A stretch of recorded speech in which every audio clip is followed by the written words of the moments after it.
Hello and welcome to a brand new series. Now before I begin, I kind of want to do a little introduction on how I got to this mod. First of all, what is it? It's the Hearts of Azeroth mod, which basically transforms Heartsfire into the World of Warcraft universe. It's a total overhaul. Initially, I planned to do a little mod spotlight on it until I actually started playing, and then I realized, holy shit, this mod is fairly complete. And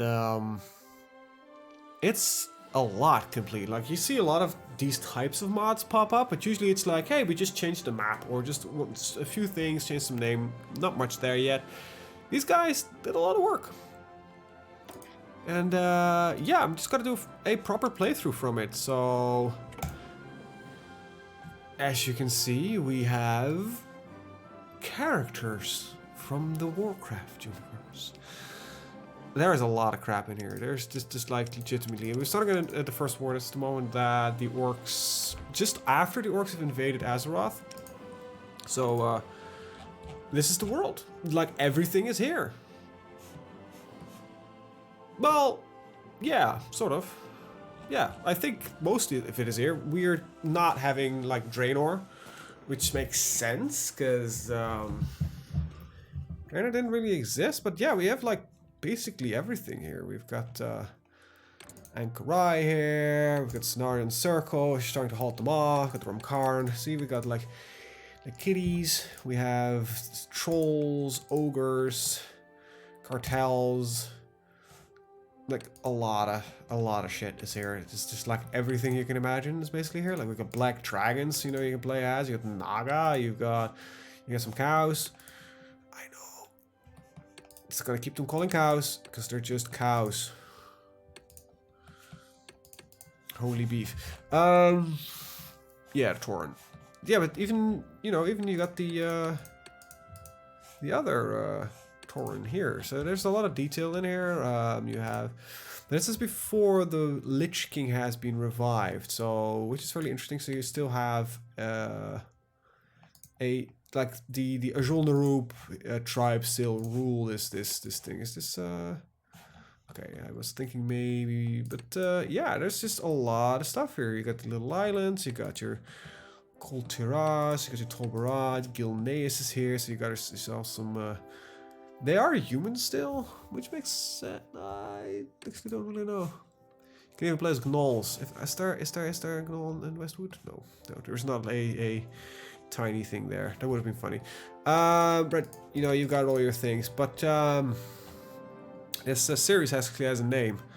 So Murlocs. Really? Are there Murlocs? Yeah, there are a little bit. Not many actually. I had to take a proper look, but I can only find the bluegill.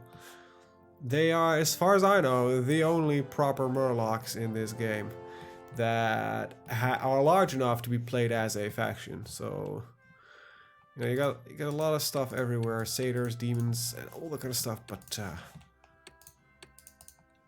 Murlocs? There might be some. Yeah, okay. You got the slightly different Murlocs, Gorloks. Yeah, that's the ones here. But no, we're proper. We're gonna Murloc this shit up. That's the bluegills. Let's go. Now, I'm gonna spend the first episode basically showing what they changed. Because, yeah, it's a lot. So we start off with some warriors. This is pretty good, actually. So let's just go and get some warriors. We don't have a commander. Wow. Well, at least we have an army. This guy, General the Stalwart, is gonna basically. Not gonna do all the Murloc things because that's gonna annoy me quickly. And yeah. No, nice large army. Armies are big in this mod, by the way. That's what I noticed. So let's just start with the beginning. We've got decisions. Support the peasantry or promise the war. Not a lot. You know what? We can actually start with the political view. We have a primitive nation, so we surrender a bit faster, but we're Murlocs, so our grunt equipment provides 15% extra breakthrough playthrough. We have minimal trade, we have extensive conscription, which is pretty neat, to be honest. And yeah, we've got a lot of these things. Now, basically, you've got your weekly stability, population effect, We've got a spy system, which we're going to take a look at later for you guys. Less research time, construction speed, better opinions, got some mobilization speed, like a lot of different things in here. You got just basically stuff that's mostly for troops. I'll get a more, well actually we're going to get more detail about them later. So let's go into the national focus tree. Look at that, this is just entirely new, different, and looking really cool. However, the idea behind it is a lot different. So you got your continuous focuses with political power, command point gain, some weekly stability gain. You can just boost your stability back up fast, by the way. Holy crap. Or that increases the gain by 25%. I actually don't know. I guess your standard production, horse breeding, you know, the usual shit. Then you've got your focus trees. This basically determines a little bit, mostly your research focus, actually. So you have your edicts, and it's basically every one of these first ones gives you a increase in production towards that field. I expect, except for these, and I have not really gone in depth with these guys, and as well these. It's just industrial or for resource research. I think we're gonna actually start off with the offensive edict because some cheaper grunt equipment is gonna be good because we're gonna have grunts. Alright, that's that. Now, diplomacy is not much new. Let's get into trade. We've still have fuel. Yay, we've got fuel. Already, see the mod is ahead of the next patch. We've got ourselves some flying creatures, ground creatures, wood, iron, and food. Ta-da, that's it. Construction, a lot. To be honest, that's quite a lot. Got your infrastructure, airbase, anti-air, and scout outposts. This should replace radar. And then you've got your, you know, naval bases, land forts, and coastal forts. So those are all the same. Then you've got your military factories and civilian factories. Nothing new here. Naval dockyards, that's fine. You've got a temple, which gives you faith power. Gonna go get into that a little bit later. But you know, you've got a limit of 100 temples. You got some political power output. You get some more stability, you get some more war support, command power gain, experience gain, airfields gives you these air experience, navy experience, and this gives you basically a random chance that all states with a manufacturer are gaining a random extra resource, and then you get your resource production. So let's just set this up to begin with. Alright, so Nathaniel Harbor is the first one. And I don't think I'm gonna do much naval focus yet, so let me just not start with military, actually a little bit more civilian, because we don't have the best civilian economy, to be honest. So I gotta this up to 4. And yeah, build the other 2 here. I think we'll start with that. Right. And then there's research. Ooh. This is different. So there is no time in the research. You just have research. This is just all. There is no ahead of time penalties or anything like that. So also you can see here the amount of unit types that you have. You have your grunts, archers, light cavalry, war engines, murlocs. This is just a class or faction specific one. It's empty. Aviation, navy, industry, and espionage. I'm not really, I've never worked with this. You got your champions, spellcasters, heavy cavalry, and your support. Ta-da, that's it. Right. And you know, this all goes through. You got a lot of research, industry, blah blah blah blah blah blah blah. So we're gonna start out with getting better grunts. And to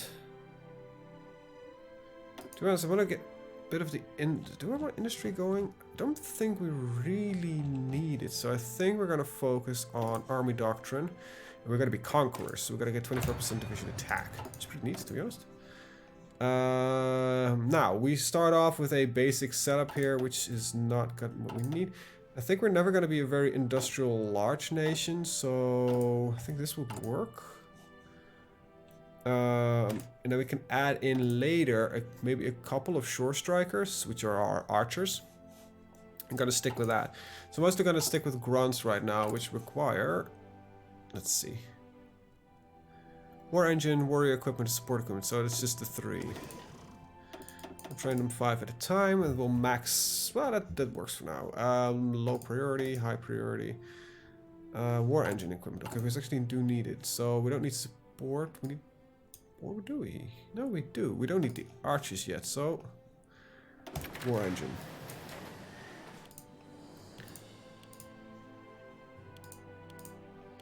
Okay, so setup, and I've got some for this convoys, and we'll build battleships as usual.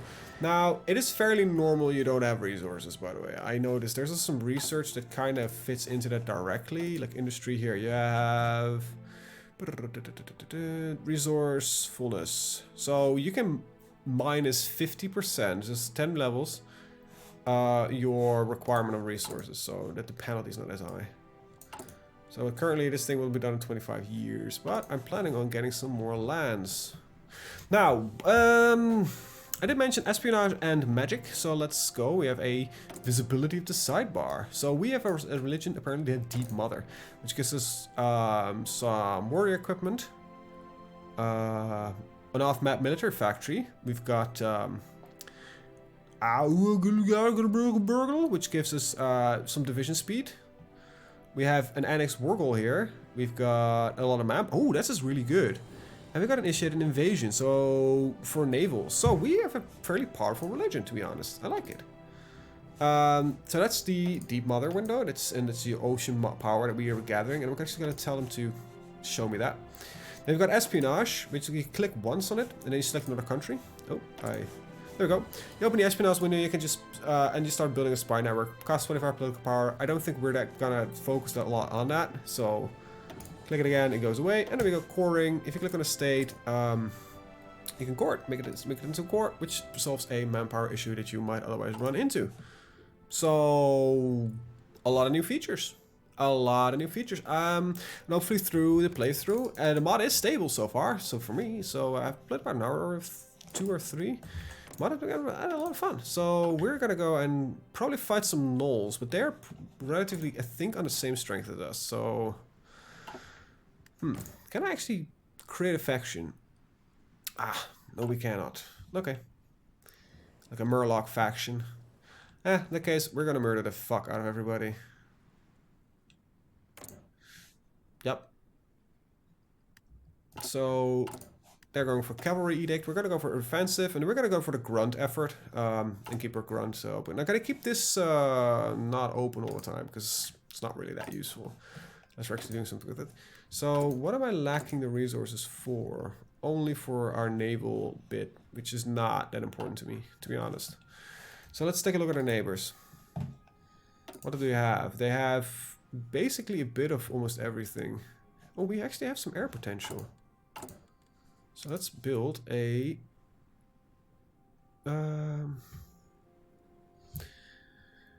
why don't we build some close air support? I've so far never seen the AI really bother with air.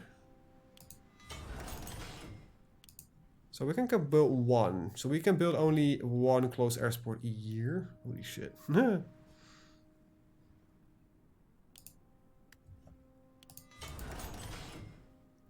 2 a year. Well, you know, not as bad. There's some trade, but it's fairly minimal, so... you know. I'm gonna see. Can I now get up to... we're also lacking in food already, so it's not... we're not in an ideal situation. No... yes. Cheapen them up a little bit. It's gotta be a while, but hopefully they're gonna be worthwhile. That also basically means that we need to start building an airfield. I don't think I'll ever really focus on air. At least not at the start, until I get a proper industry that can back it up. Now, tech is slow and you need a lot of it, so you kind of have to choose to specialize. What I understand so far of the types of equipment, light, heavy, light, heavy, light, heavy. Literally, this is the better version of that, but a lot more expensive. So, keep that in mind. I have no real interest of doing any of that yet. Now, I've played a little bit with the orcs, and they had some interesting decisions that would pop up. They give them some off-map support. For 100 political power, you could gain either a military or a civilian factory, and for 25, you could actually build a temple. It had a cooldown, of course.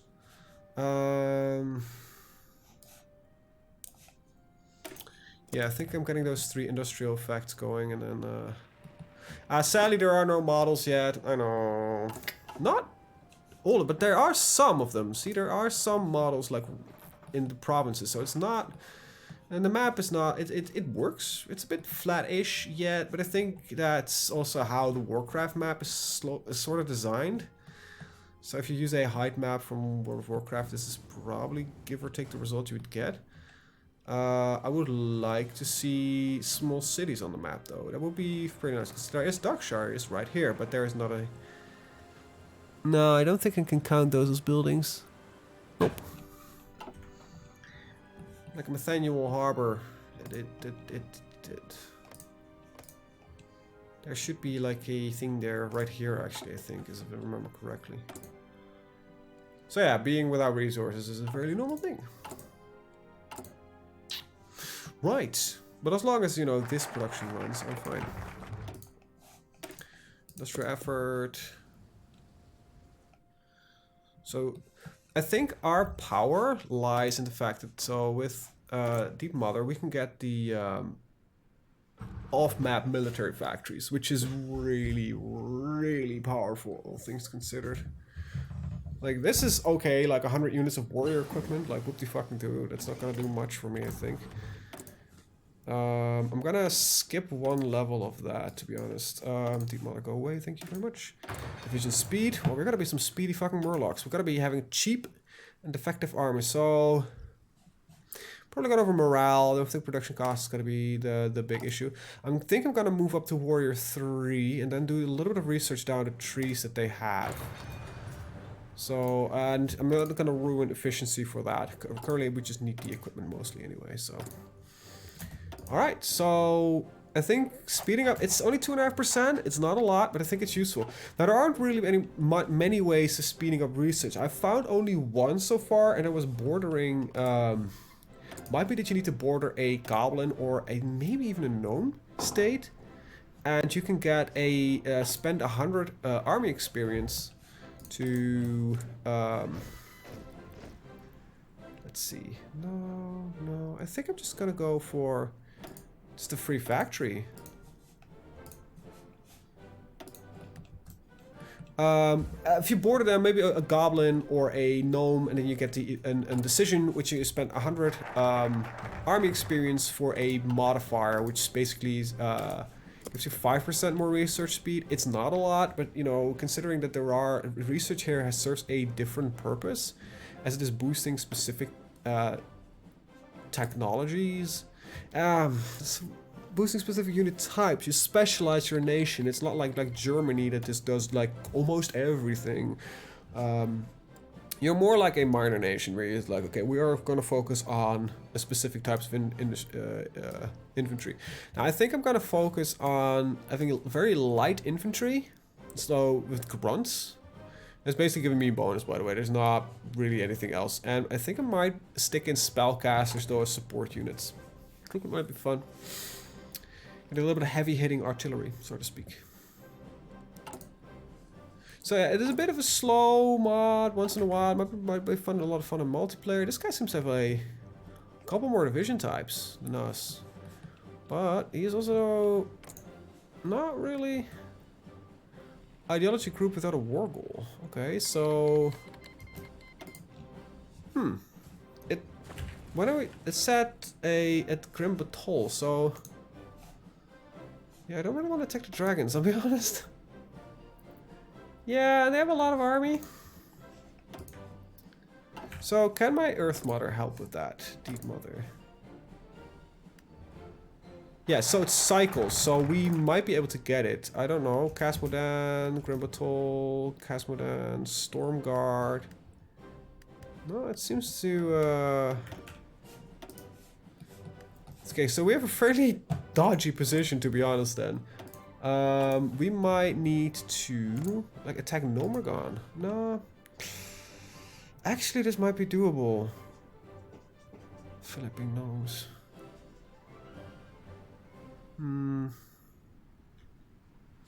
So we would then do a naval invasion. Okay, I didn't foresee the limit on our life ideology. Now you can't really change it, not as far as I know.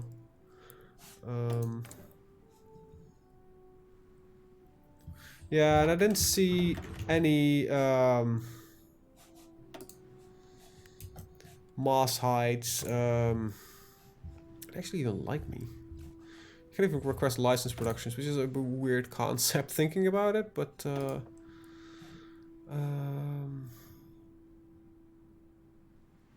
yes, construction speed. I don't think there's really any other that I want right now. Oh yeah, the resource gain. Oh, nice. I didn't set location, my bad. My neighbor's of course gonna make a lot of noise right about now. That seems like a fun time to do it. So I did not do that right.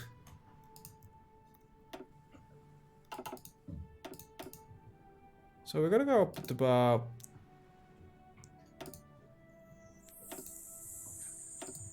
40, 50? No, okay, this is confusing the hell out of me, so let's just redo that. We've got 30, 35, 40, there we go. So I'm not a complete and utter idiot, but yeah. Okay, so I don't really need anything else right now. I think, oh yeah, I can get this one going, and that's about it. Just gonna wait for the Warrior 2 to be ready. Warrior, did I go for Warrior 2 or Warrior 3? Yeah, Warrior 3 to be ready, then we're gonna start producing the new ones. Right,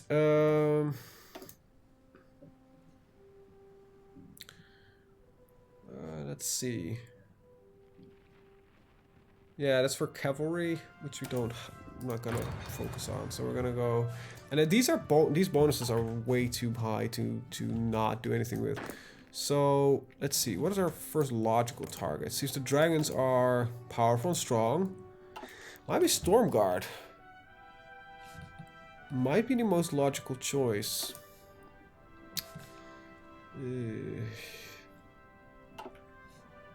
Or invade Nomergon. That seems risky. Oh, the Frostmane seem to be very strong. I'm trying to figure out a weak neighbor or anybody close enough. Like it would have been logical to take him out, but I can't because I can't justify against him. Sad face, a little bit, but I don't want to focus on the naval aspect though. See, that's what's currently bothering me. That means I'm actually gonna change my production to destroyers. First of all, they're slightly more affordable. See, it's only 12 years now. Still eats me a lot of wood. I think the biggest issue now is because it has no oil, so that's why it's kind of bitching. So we trade for a little bit of oil. Like Navy seems to be fairly out of our reach, to be honest. For 5 years, a single ship. It's not really gonna help us, is it?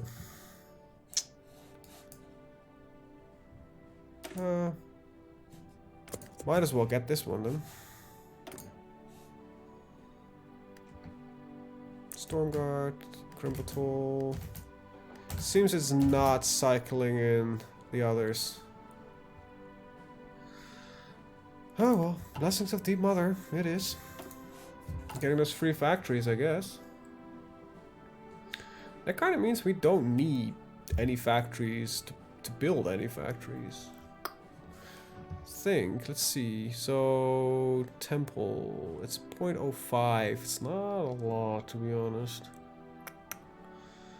You know what? Remove those. Build a manufactory. Bluegill Marsh is not the most logical next choice. It is the mother. It's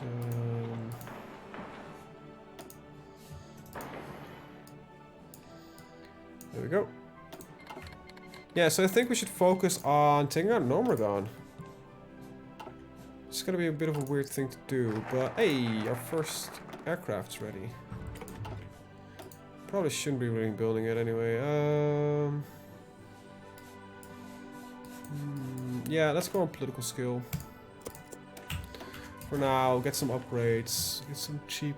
Now you get a lot of political power a day, so, you know, it is fairly useful. So, I need something though, which I don't have right now.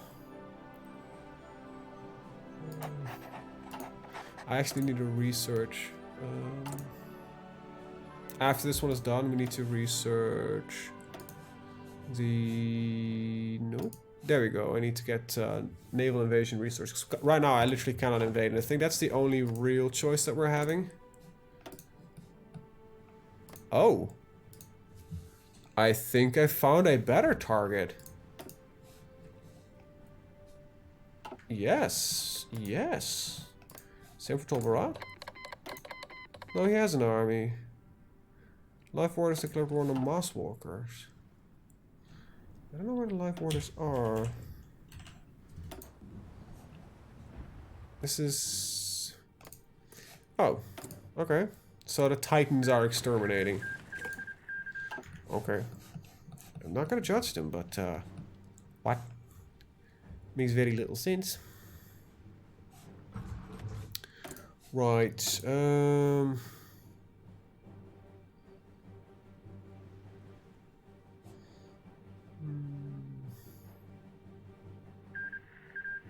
I like the division speed here. So there's not really much for a political part to spend on. A lot of though can be done on espionage and that kind of stuff. We have no research in espionage, so can't really do anything with it. What could I do potentially with espionage though? There we go. Acquire naval intel. Need to research. That doesn't really say.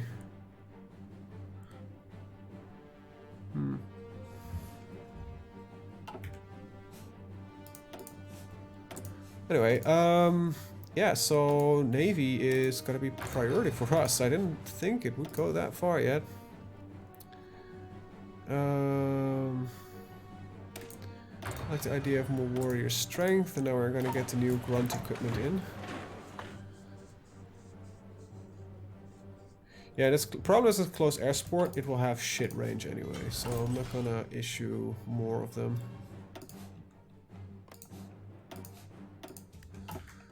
Doesn't seem to make much sense to me.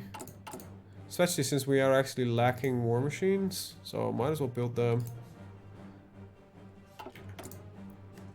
So we no longer need to trade for these. I can trade a little bit for wood, I think. Speed up the destroyers a little bit.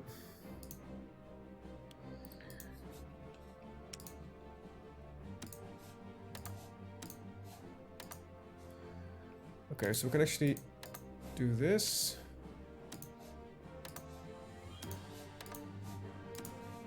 There we go, and we're just lacking a lot of wood now. But I'm afraid if I take too much, we are losing. Can I flipping find it? There we go. Resource gain efficiency. Actually, both sides have an overseer. Gives you some more resources. Right, so that's the cruiser. I thought I was doing it a destroyer. Yeah, that's 2 a year. That's a lot more doable. One less of you. We could get a couple more of you in.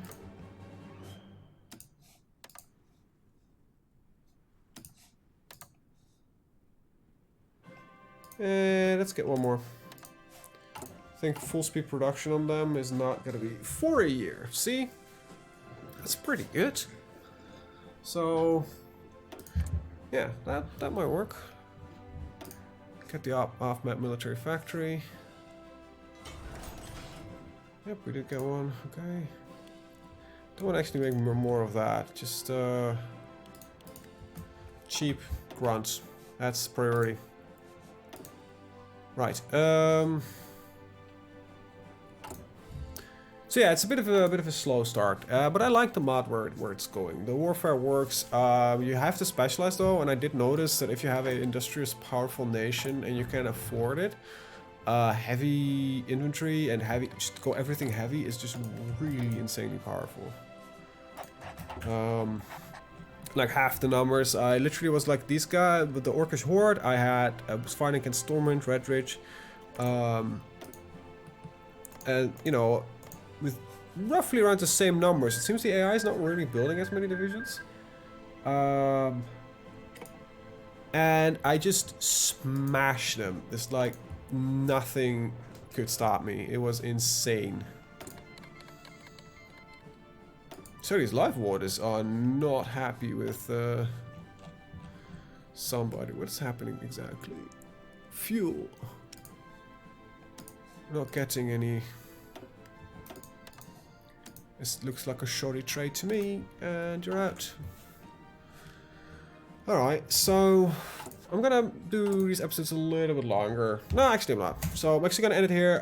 Hopefully we can go to war soon-ish. Can't guarantee. Depends. Yeah, we need a destroyer. So after that we can go to war. So with that, I want to thank you guys for watching. See you guys in the next one. Have a good day. Bye-bye.